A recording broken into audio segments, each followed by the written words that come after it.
Muchísimas gracias por la invitación. La verdad que hablar siempre frente a trabajadores y trabajadores de estas características, quienes proveen la cuestión del servicio, habilita la oportunidad de decir gracias, porque uno va, se levanta, paga la factura, abre la canilla y tiene agua.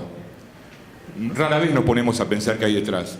O sea, recién viendo en el video, ¿cierto?, el tipo de trabajo que se genera, ¿cierto?, la cuestión de cuántos son y, en definitiva, lo que brindan en términos de responsabilidad social, amerita, creo, un gracias en ese sentido.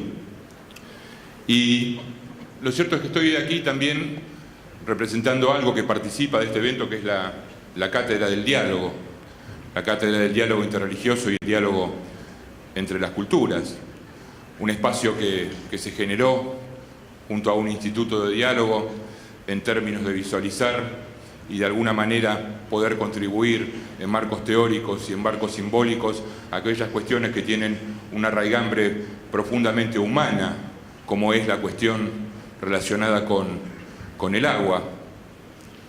En muchos sentidos nosotros estamos acostumbrados a escuchar sobre cuestiones relacionadas con medio ambiente, con problemas de saneamiento, con cuestiones relacionadas con el agua y con el día a día, que tiene que ver con el calentamiento global.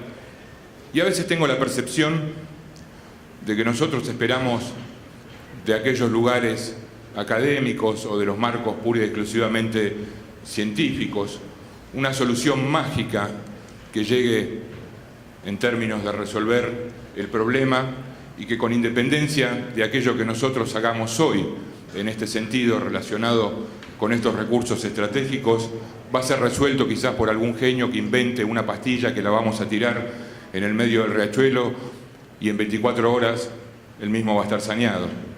Bueno, eso es una mentira, ¿no es cierto? Eso es creer o plantearse la idea de un tipo de religiosidad que ni siquiera tiene historia sagrada, ¿no es cierto? Esto es una creencia pura en una visión, si se quiere. Y no estoy diciendo con esto que el aporte científico no vaya justamente a hacernos la vida mejor, pero básicamente el problema relacionado con el medio ambiente y en la particularidad relacionada con el recurso del agua es también un profundo problema de características éticas. Cerrar la canilla depende de nosotros. No lavar el auto 4 veces por semana o 2 veces por semana depende de nosotros. El uso racional en términos del alrededor y que la distribución del recurso pueda llegar también depende de nosotros.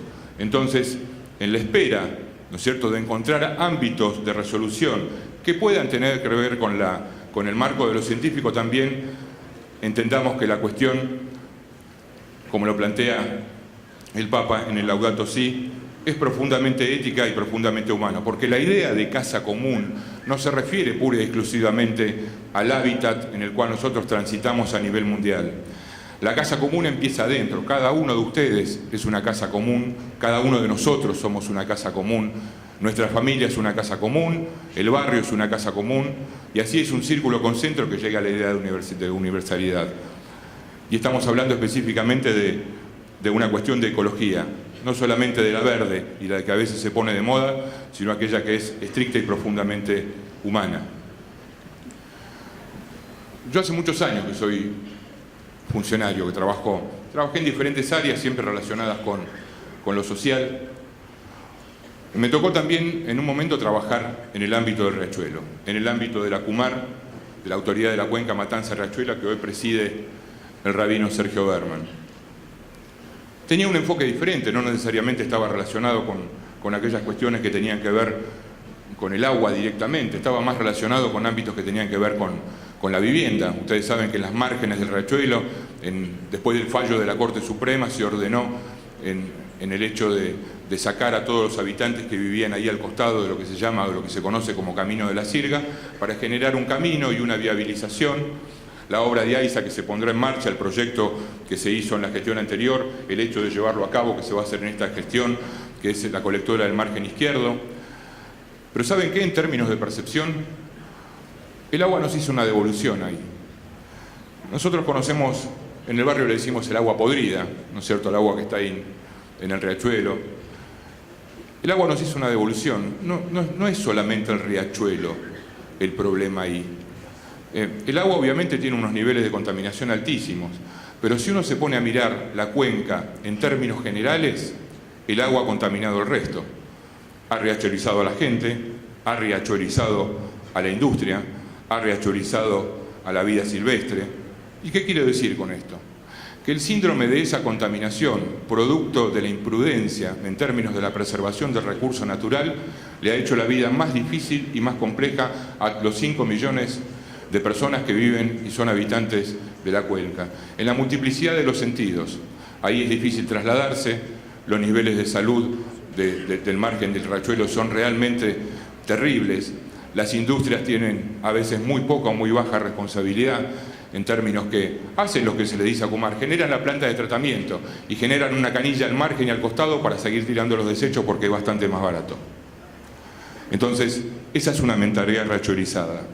Es una mentalidad que no mira la perspectiva del futuro.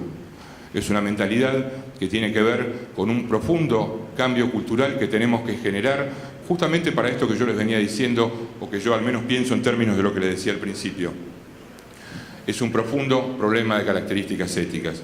No tengo duda que la combinación de este momento en términos de una buena gestión y el espíritu que hay que ponerle al tema de la resolución del problema del riachuelo, que es uno de los grandes problemas, y también relacionado con nuestra cuestión bicentenaria.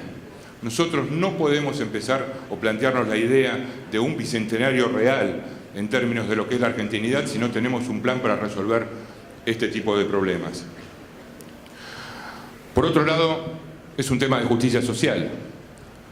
O sea, no existe, ¿no es cierto?, la posibilidad de desarrollarse en una comunidad si este desarrollo no es para todos y para cada uno. Nadie puede sentirse realizado en una comunidad que no está realizada. Esto es algo que nosotros venimos escuchando y es una de las verdades más grandes, más reales y más necesarias de las que se han proferido en la República Argentina.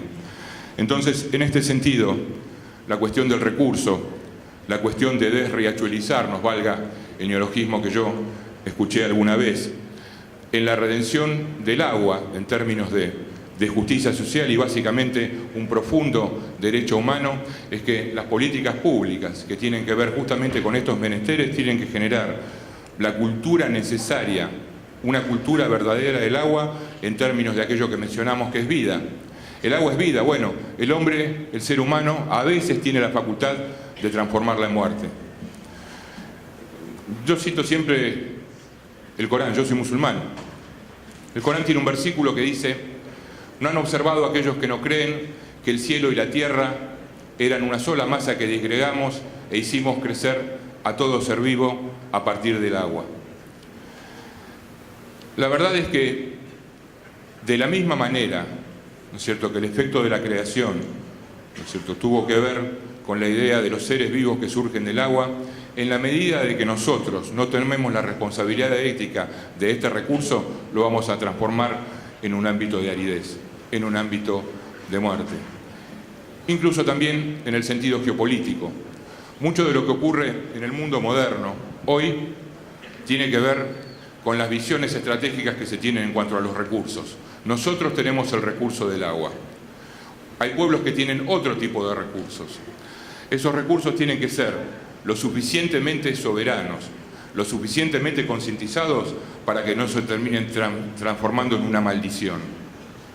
Entonces, en este sentido y en este día del agua en particular, invitar a la reflexión profunda, que el primer paso en definitiva lo damos nosotros. Muchas gracias.